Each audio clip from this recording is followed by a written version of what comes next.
Soyez les bienvenus au nom du Dieu trois fois saint. Aujourd'hui, sur notre lancée des quelques derniers dimanches, nous continuons à nous frotter à un texte d'évangile plutôt difficile, avec un passage de poids pour notre vie de foi.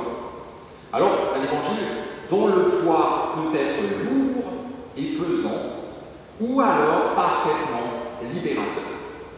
Le même texte de poids, ça peut être l'un ou l'autre. Mais on n'en dit pas plus pour l'instant, ça viendra dans la suite. Entrons déjà dans la louange avec le premier chant sur ton Église universelle, les 3 strophes.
Seigneur, tu regardes jusqu'au fond de mon cœur et tu sais tout de moi. Tu sais si je m'assieds, si je me lève. Longtemps d'avance, tu connais mes pensées. La parole n'est pas encore arrivée à mes lèvres, que tu sais déjà tout ce que je vais dire. Tu es derrière moi, devant aussi. Tu poses ta main sur moi. Où pourrais-je aller loin de toi? Où fuirais-je loin de ta présence? Si je monte au ciel, tu es là. Si je me couche parmi les morts, tu m'assises. Si je m'envole jusqu'au soleil levant, ou si je vais m'établir au soleil couchant, même là, ta main me guide, ta main droite ne me lâche pas. c'est toi qui as produit les profondeurs de mon être, qui m'as tenu caché dans le ventre de ma mère. Je te loue de ce que je suis, créature si merveilleuse. Tes œuvres sont admirables, et mon âme te reconnaît bien. Examine-moi à fond, ô Dieu, et connais mon cœur. Sonde-moi et connais mes préoccupations. Regarde si je suis une mauvaise voie, et conduis-moi sur la voie de l'éternité. Chantons gloire au Dieu trois fois saint. Et ça belle phrase.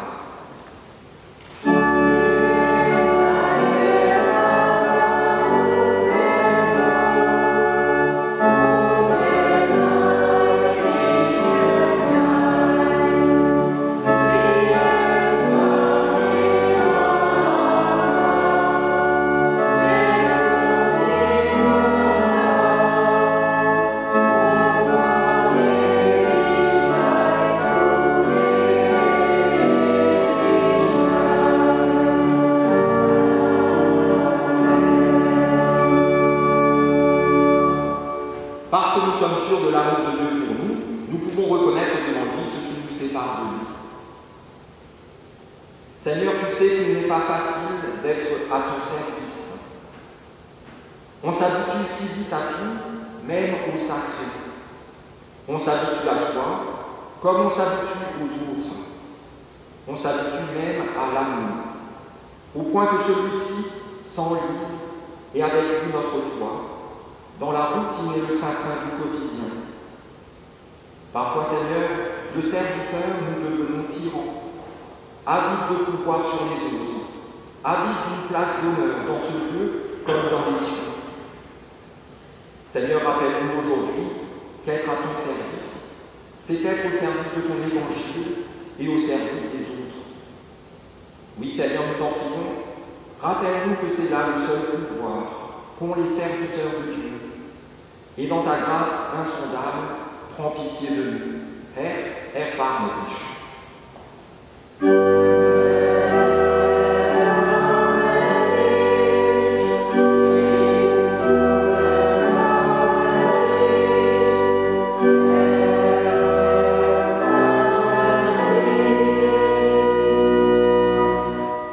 Et que celui qui aime Dieu se réjouisse, car voici ce qu'il proclame à son intention par la bouche du prophète Jérémie, qui dit ceci.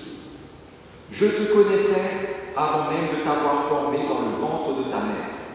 Je t'avais mis à part pour me servir avant même que tu sois né. Et je t'avais destiné à être une porte-parole auprès des nations. N'aie pas peur d'eux, car je suis avec toi pour te délivrer. Tu n'es pas le fruit du hasard. Tu n'es pas un accident, tu es voulu, toi, tel que tu es.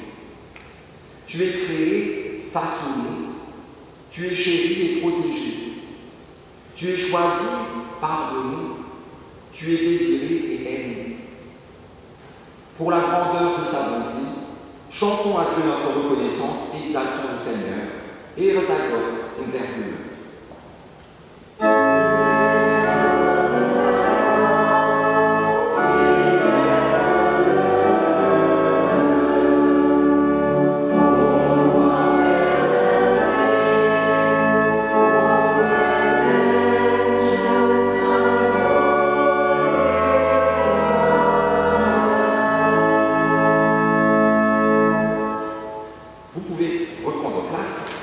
Et avant d'entendre la première lecture pour ce matin, nous prions pour que ces paroles deviennent pour nous paroles de vie. Seigneur, il arrive parfois que l'on devine ta silhouette là-bas, à l'horizon de notre vie.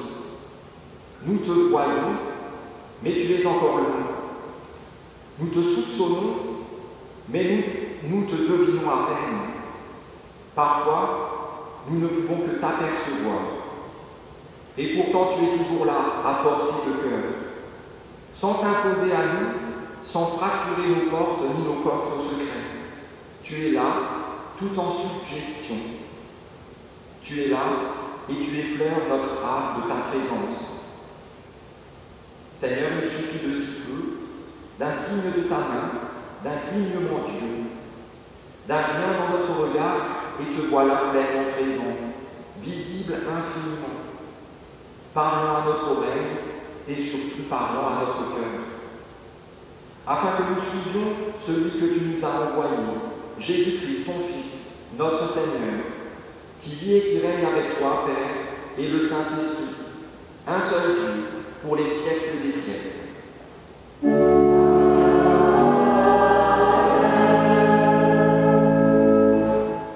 Et dans le livre du prophète Ésaïe, nous écoutons la première lecture.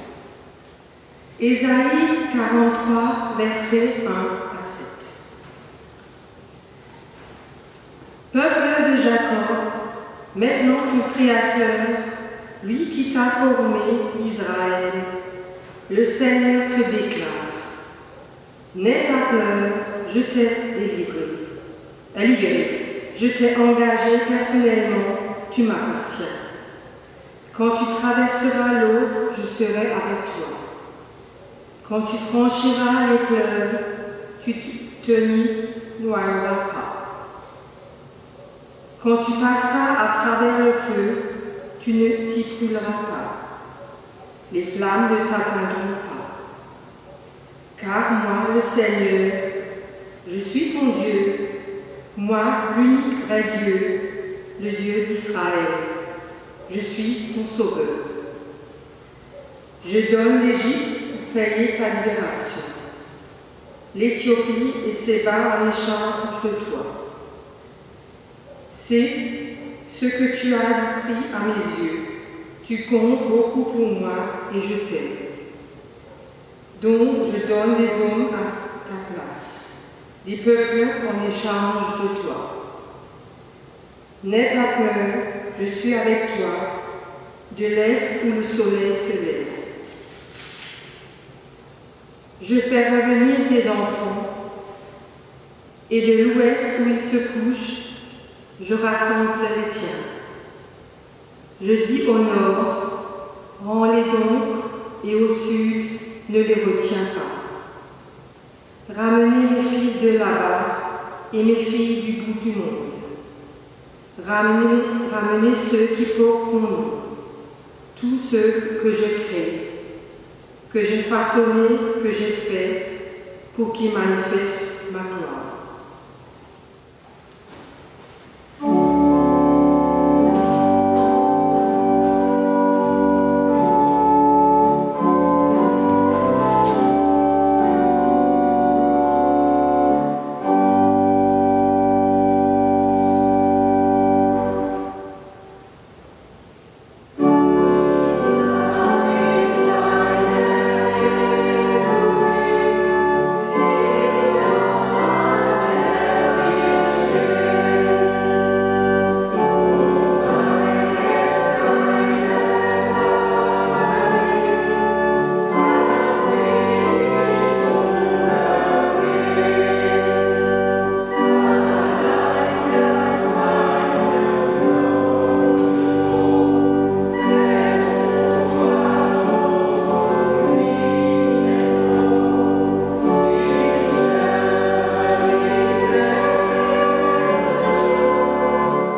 C'est le premier verset de la première lecture, avec des mots un peu différents.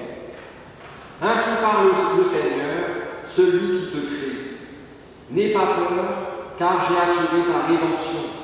Je t'ai appelé par ton nom, tu es à moi. Acclamons l'Évangile en chantant Alléluia.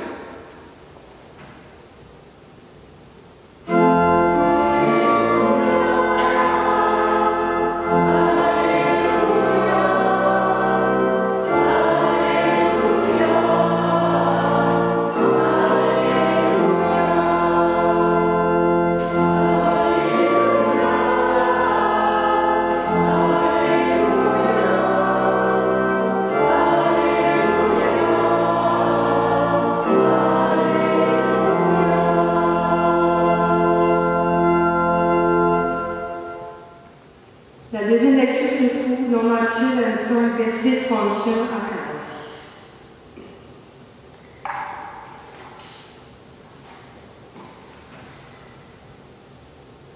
Quand le Fils de l'homme viendra dans sa gloire avec tous les anges, il siégera sur son trône royal. Tous les peuples de la terre seront assemblés devant lui, et il séparera les gens les uns des autres, comme le berger sépare les moutons des chèvres. Il placera les moutons à sa droite et les chèvres à sa gauche. Alors le roi dira à ceux qui seront à sa droite, « Venez, vous qui êtes bénis par mon Père, et recevez le royaume qui a été préparé pour vous depuis la création du monde. Car j'ai eu faim et vous m'avez donné à manger. J'ai eu soif et vous m'avez donné à boire. J'étais étranger et vous m'avez accueilli chez vous. J'étais nu et vous m'avez habillé. J'étais malade et vous avez pris soin de moi.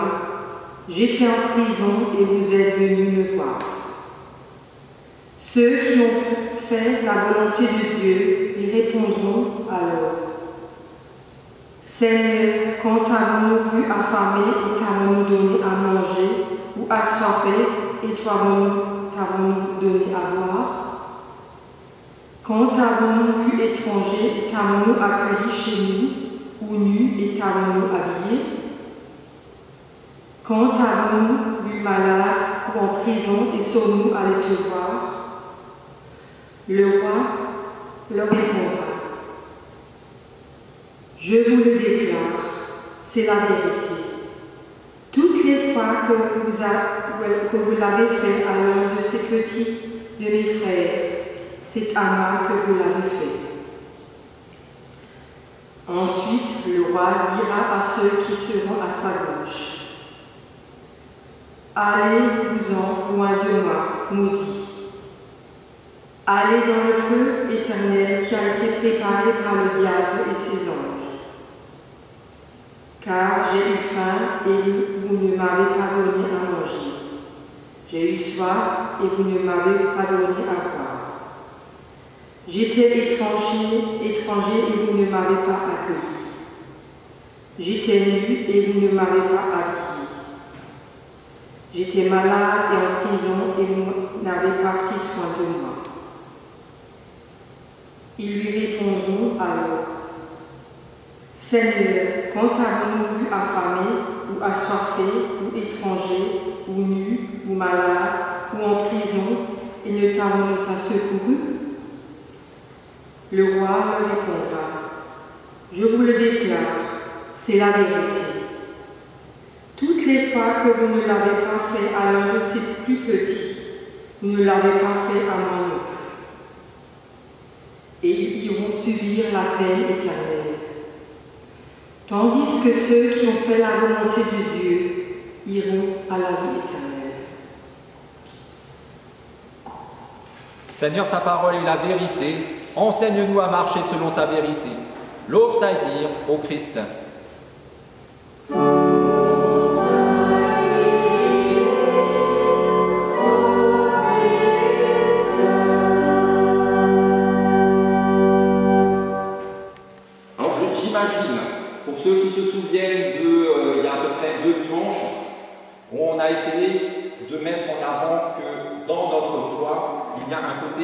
sucré et un côté salé.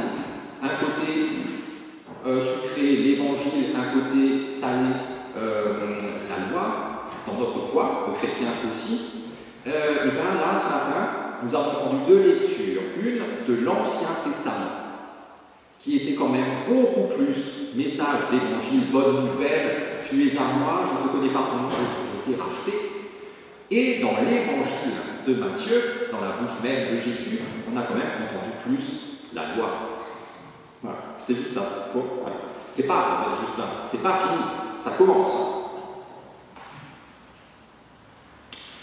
Et avant de commencer vraiment cette prédication, il faut que je vous dise deux choses. La première, c'est que ce n'est pas une prédication à moi. Je l'ai fauché. Non, j'ai demandé la permission avant. C'est la prédication d'une amie au moment où elle passait devant la CDM, la commission des ministères. Donc dans la formation, on les rencontre deux, trois fois, et vers la fin, on doit leur présenter une prédication. Et donc c'est ce qu'elle a fait. Elle leur a présenté cette prédication. Et dans le cursus d'un apprenti pasteur, ce moment-là, c'est quand même un peu le jugement dernier. Là, on est quand même devant les bourreaux, ou alors ceux qui vous accueillent et l'endroit. Et la deuxième chose qu'il faut que je vous dise, c'est que cette amie, en plus d'être très sympathique, elle est un peu spéciale. Elle a, nous tous, quand on nous raconte quelque chose, on a des images qui se créent, comme ça, dans notre cerveau, pour illustrer ce qu'on nous dit, ce qu'on entend. Et elle, même quand elle parle, quand elle lit, elle a beaucoup d'images, tout le temps. Au moindre truc, elle pense à quelque chose, tout de suite, ça fait comme un film. Voilà. Je sais pas, elle dit qu'elle s'aide, peut-être, moi ça me distrairait trop, peut-être, je sais pas. En tout cas, elle, c'est comme ça qu'elle fonctionne. Voilà. Alors, en ayant dit ces deux choses, je vous livre cette prédication. Le jugement dernier qu'on a entendu, si jugement dépeint par Jésus dans ce texte de l'évangile de Matthieu, est très apprécié par les artistes, peintres notamment. Parce qu'il est, comme toutes les images, toutes les paraboles, il est parlant. Même pour moi qui ne fonctionne pas comme mon ami, je le vois directement. Le trône, du côté droit, les brebis, les moutons. Du côté gauche, les bancs sont vides, formidables, les boucs et les béliers dehors. Les chèvres, oust, non, ceux-là sont peut-être déjà en train de brûler. Voilà, facilement représentable. Donc il est très apprécié. Mais les mots sont durs quand même. C'est quand même violent quand on entend ça. Et les images que les artistes ont peintes pour illustrer ces mots durs, le sont encore plus. Pour entendre les mots, il faut déjà un effort, mais quand on voit la représentation, comme je disais, de ceux qui brûlent, déjà en enfer, c'est parlant, direct, pour tout le monde, et c'est douloureux. Et ça a été beaucoup utilisé, notamment au Moyen-Âge, pour faire très très peur aux gens, et les attirer dans l'Église. Voilà. On les retrouve notamment sur les frontons des cathédrales, sculptés. Très très belle sculpture. À Strasbourg, sur une des portes, je ne sais plus laquelle, le fronton, c'est le jugement dernier. Si vous ne voulez pas aller jusqu'à Strasbourg à la cathédrale, vous allez à la Quinzième, vous demandez une visite guidée avec M. Dorschner, et vous aurez la représentation peinte sur la fresque de ce jugement dernier, et ça fait peur aussi. Voilà. Alors, comme on l'a entendu, premier verset de ce texte, on y voit plutôt le Christ tout-puissant qui siège sur son trône et qui sépare, en les jugeant, tous les humains en deux groupes. D'un côté, de ce côté, à sa droite, les justes, ceux qui sont acceptés par Dieu, les brebis ou les moutons. Et de l'autre côté, les mauvais, les autres, ceux qui ne sont pas bons aux yeux de Dieu. Les chèvres, les boucs, dehors. Ceux qui sont prévus, alors ceux ici, ils sont prévus pour être tout le temps en présence de Dieu, éternellement, le paradis. Les autres, il est prévu qu'ils souffrent éternellement l'enfer. Voilà. représentation d'un jugement qui nous atteindrait à la fin des temps.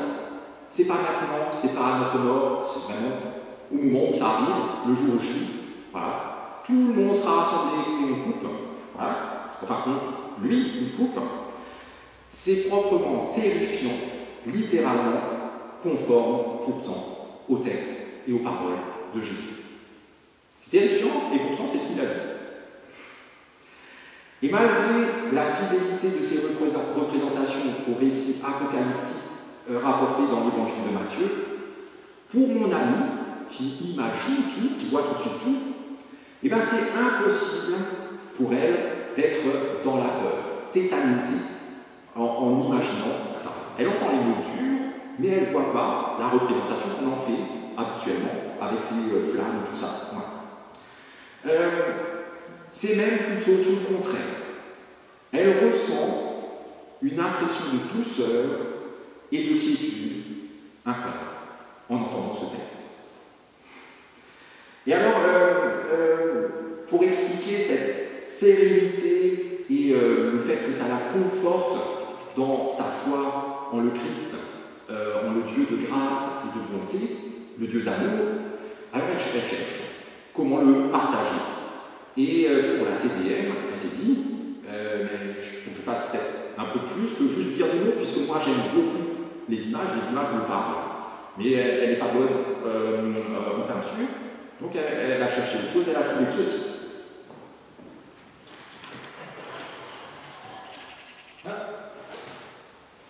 Et hop. Certains d'entre vous vont reconnaître ça tout de suite. Parce que vous l'avez peut-être même utilisé professionnellement pour peser le pain, 1 kilo, une baguette, peut-être, je ne sais pas. Voilà. C'est effectivement une balance, alors le nom exact c'est Robert Val, voilà. Une balance avec 2 plateaux complètement dépassés. Plus personne n'utilise ça. Si, quand même, vous utilisez ça à la maison? D'accord. Vous n'avez pas encore l'appli sur le téléphone? Ah, alors là, oui, c'est en plus c'est un héritage familial. Voilà. Mais sinon, sur les smartphones, vous avez l'appli, vous la mettez en route, vous posez le téléphone par terre, vous montez dessus, il vous dit, il vous pèse. Voilà. Et si vous êtes trop lourd, il casse. Et là, vous savez. Ça, avec les 2 plateaux, par rapport aux balances actuelles, où il y a un seul plateau et des chiffres qui s'écrivent numériquement, c'est quand même beaucoup plus parlant visuellement. Et donc, mon ami se demandait si, en montrant ça, on se rend compte, nous, aujourd'hui, que c'est un instrument essentiel de notre vie. On n'en a pas conscience. Et pourtant, ça fait partie de nos vies, la balance, ça fait partie de nos vies, depuis notre naissance. Souvenez-vous, aujourd'hui même, avant la naissance, les échographies, on vous mesure, on vous pèse avec des images, tout ça. Et quand vous naissez, une des premières choses qu'on fait, c'est vous peser. 3 kg de sang, c'est bon. 2 kg 800, est-ce qu'il n'y aurait pas une carence? Est-ce qu'il n'est pas né 2 semaines trop tôt? Voilà. 4 kg 700, c'est des jumeaux. Ça, il doit y en avoir 2. Non. Voilà. À la naissance, tout de suite, on nous met quasiment en concurrence en nous pesant les uns avec les autres. Quasiment. Donc là, petite parenthèse, j'ai un ami qui est pas loin de 2 mètres. Et à un moment, quand on a fait un vaccin au lycée, on a comparé nos statistiques de naissance dans les carnets de santé, et j'avais 1 centimètre de plus que lui à la naissance. Bon, après, ça n'a plus fonctionné.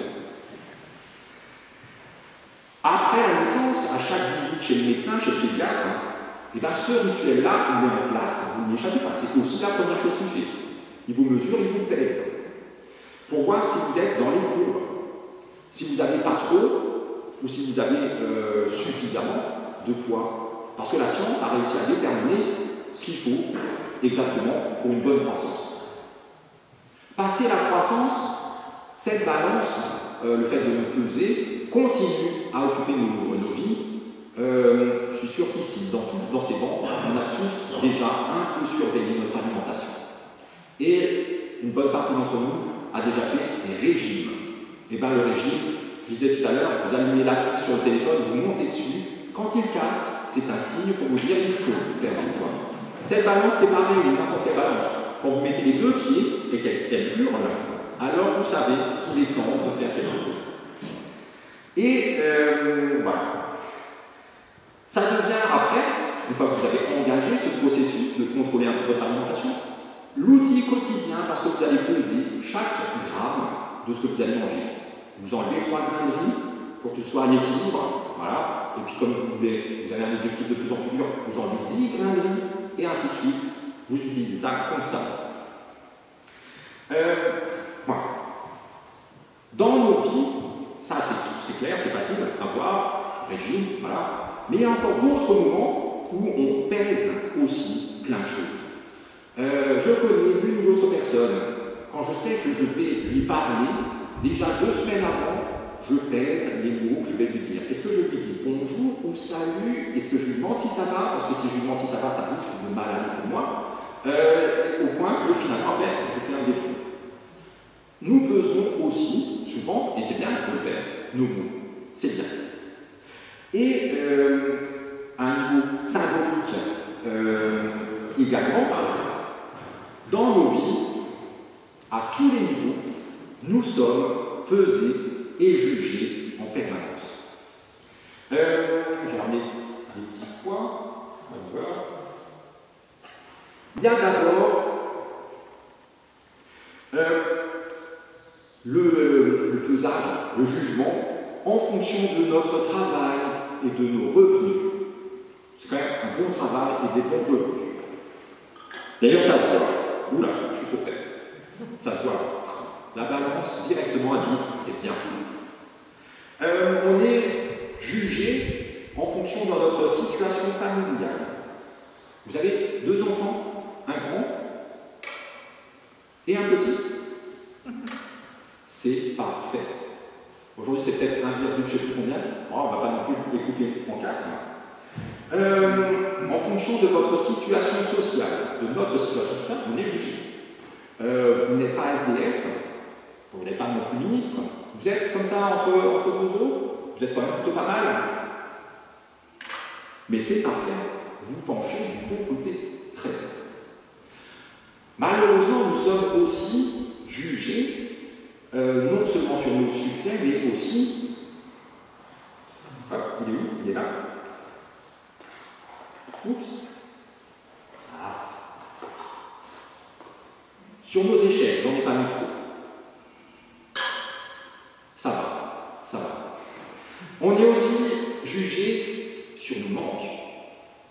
J'en mets pas trop non plus, parce qu'on est quand même plutôt bien équilibré, on va dire. Et on est quand même aussi jugé sur nos faiblesses. Là, j'en mets un peu plus. Oups, du coup, l'équilibre ne se fait pas et on penche quand même plutôt du mauvais côté. À un niveau purement personnel, nous intégrons ce fonctionnement avec une balance intérieure en nous également. Parce que nous sommes tous à la quête d'un équilibre entre ce qui est plutôt bon pour nous, ce qui est plutôt mauvais pour nous. On essaie tous d'être plutôt équilibrés. Et alors, il faut qu'on gère plein de paramètres. La vie professionnelle, avec la vie de famille, avec la vie sociale et associative, avec. Et on est là. On balance. Parfois, on bascule d'un côté complètement, parfois complètement de l'autre. Ça arrive aussi. Mais la plupart du temps, on balance. Et finalement, ce balancement, ce balancier, c'est encore une bonne chose quand on marche. C'est l'un des équilibres à un autre. Et c'est comme ça qu'on avance. Et on essaie de tenir sur la crête. Et chacun d'entre nous peut en témoigner, trouver cet équilibre, ne pas pencher complètement dans le mauvais côté, c'est très difficile. Alors un équilibre instable, pas parfait, c'est de toute façon ce qu'il y a de mieux, ce qu'on peut trouver de mieux. Et puis, cette balance est aussi encore un symbole fort quand il est associé au, si j'arrive à le mettre, au bandeau et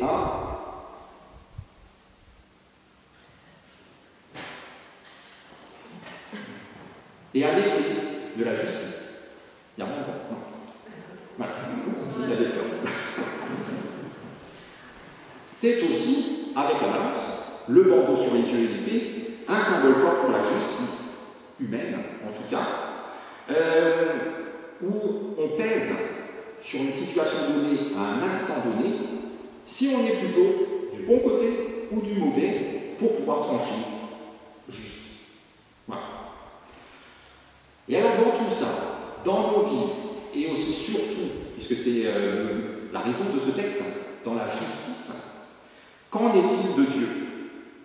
Comment Dieu fait-il? Est-ce que nous pouvons transposer notre façon de rendre la justice humaine à la façon dont Dieu rend sa justice divine?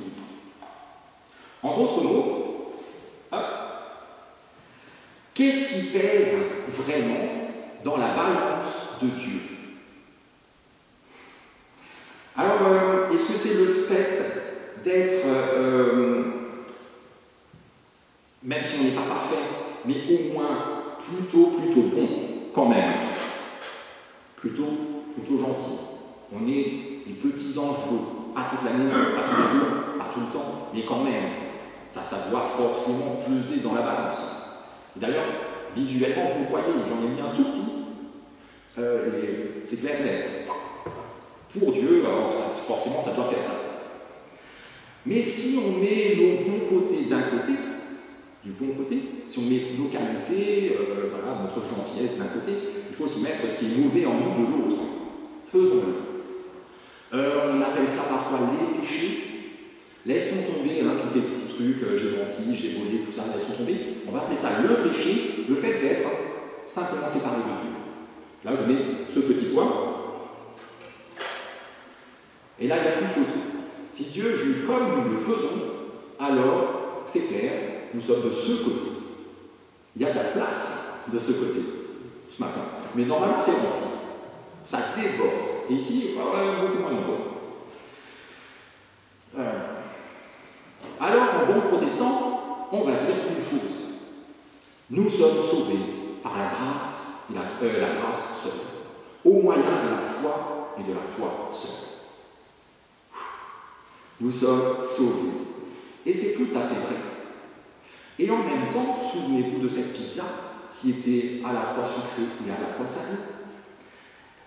Une vraie foi, une foi véritable, est-ce qu'elle ne porte pas de bons fruits, comme un bon arbre porte de bons fruits?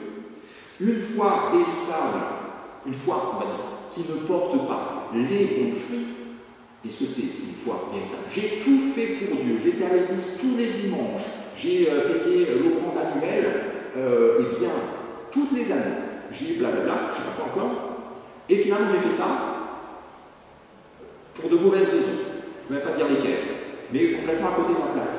Est-ce que ça va poser de ce côté ou de l'autre? Toute la Bible nous dit, ce sera de ce côté-là, ça ne vaut rien. Alors, dans notre évangile du jour, Jésus nous dit clairement, ce qui pèse dans la balance de Dieu, c'est la foi en action.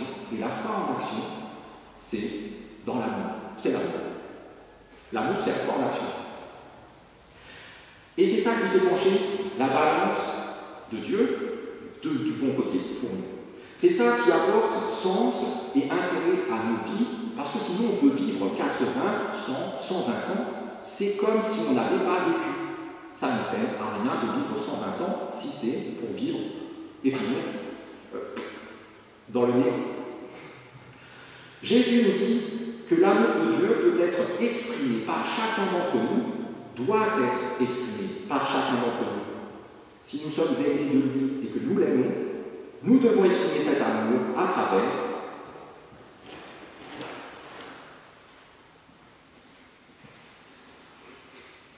un petit bout de pain que l'on tend à la famille. Car j'ai faim et vous m'avez donné à manger. Je ne peux pas le mettre sur le plateau, mais il est ici. Cet amour peut et doit être exprimé par un petit verre d'eau que l'on tend à l'assoiffé. Je le mets toujours de ce côté. Car j'ai eu soif et vous m'avez donné à boire. Cet amour doit être exprimé par la chaleur humaine, parce que j'étais étranger et vous m'avez accueilli chez vous. Cet amour doit être exprimé par des soins, l'attention qu'on porte aux autres.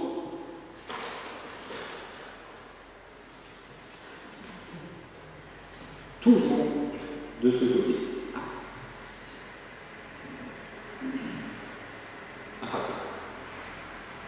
Cet amour doit être exprimé par ce qu'on a de plus précieux, le temps. Du temps que l'on donne au malade, par exemple, ou à celui qui est prisonnier, car j'étais en prison et vous m'avez visité. Ça, ce sont des exemples. Voilà ce qui pèse vraiment dans la balance de Dieu. Des gestes simples, des gestes immenses pourtant, incompréhensibles, indescriptibles et mystérieux. Et au final, on pourra enlever tout ça et placer simplement la croix de ce côté-là. Et je vous garantis que nous tous, nous pencherons, nous serons du bon côté si lui, ce qu'il a fait, il a tant aimé le monde, qu'il nous a donné son Fils unique, etc. Voilà. Et là, on penchera tous du bon côté, et nous sommes tous de bons moutons, de bonnes brebis. Voilà. C'est ça qui révèle la valeur que nous avons aux yeux de Dieu et le sens véritable d'une vie remplie d'une foi véritable. Alors, en regardant cette balance, dans tout ce qu'elle a de plus simple, mon ami se représente le message que le Christ nous adresse à chacun d'entre nous, mais aussi à toute l'humanité. Savoir faire peser le poids de l'amour dans la balance de nos vies. Toujours mettre ça en premier. Et alors, les autres poids, ils sont pas assez obligés. Savoir donner du sens à nos existences et à celles de tous ceux qui nous sont confiés sur la base de cet amour. Savoir dans la foi reconnaître en l'autre, dans les plus faibles, les plus petits, le visage même du Christ. Et savoir apprécier le poids inestimable, infini de chacun des gestes que nous faisons et que nous recevons, même inconsciemment, dans nos vies. Voilà ce qui a du poids dans le jugement de Dieu. Heureusement, il ne juge pas comme nous. Amen.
Seigneur, lorsque nous scrutons notre vie, nous sommes bien obligés de reconnaître que nous ne sommes pas les héros de la foi que l'on pense ou que l'on aimerait être. Pourtant, tu veux bien te servir de nous et faire de nous tes ambassadeurs qui vont à la rencontre de ces autres que tu places sur notre chemin. Comme ton Christ est apparu à Marie de Magdala, qui en allant annoncer cette bonne nouvelle aux autres, elle aussi est devenue apôtre. Comme il s'est manifesté aux 2 disciples en route vers Emmaüs, et qui eux aussi sont allés le dire aux autres, et comme il est apparu aux 11, et les a envoyés de par le monde entier, tu veux qu'humblement nous nous mettions en mouvement vers ces autres, qui sont les plus petits d'entre tes frères, pour de manière concrète partager avec eux l'amour et la vie du ressuscité.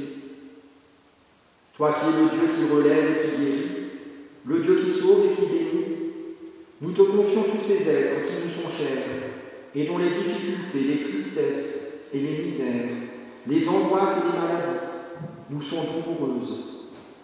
En toute confiance, nous te confions aussi ceux dont l'existence terrestre touche à sa fin. Secours-les, guéris-les, bénis-les, sauve-les. Pour nous-mêmes, nous te prions, sois avec nous en chaque instant. Sois la source et la finalité de tout ce que nous vivons. Sois notre guide, notre soutien et notre élan dans cette vie de disciple qui est la nôtre. Sois notre espérance et notre joie, l'unique objet de notre foi. Toi qui as le nom de chacun d'entre nous gravé sur les paumes de sa main, toi qui fais de nous tes enfants, c'est en enfant que nous te prions, avec les mots que tu nous as toi-même appris. Notre Père, qui es aux cieux, que ton nom soit sanctifié, que ton règne vienne, que ta volonté soit faite sur la terre comme au ciel. Donnez-nous aujourd'hui notre pain de ce jour. Pardonnez-nous nos offenses, comme nous pardonnons aussi à ceux qui nous ont offensés. Ne nous laisse pas rentrer en tentation, mais délivre-nous du mal. Car c'est à toi qu'appartiennent le règne, la puissance et la gloire, du siècle des siècles. Amen.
entends Dieu qui te dit, ne reste pas là, à regarder le ciel et à joindre les mains.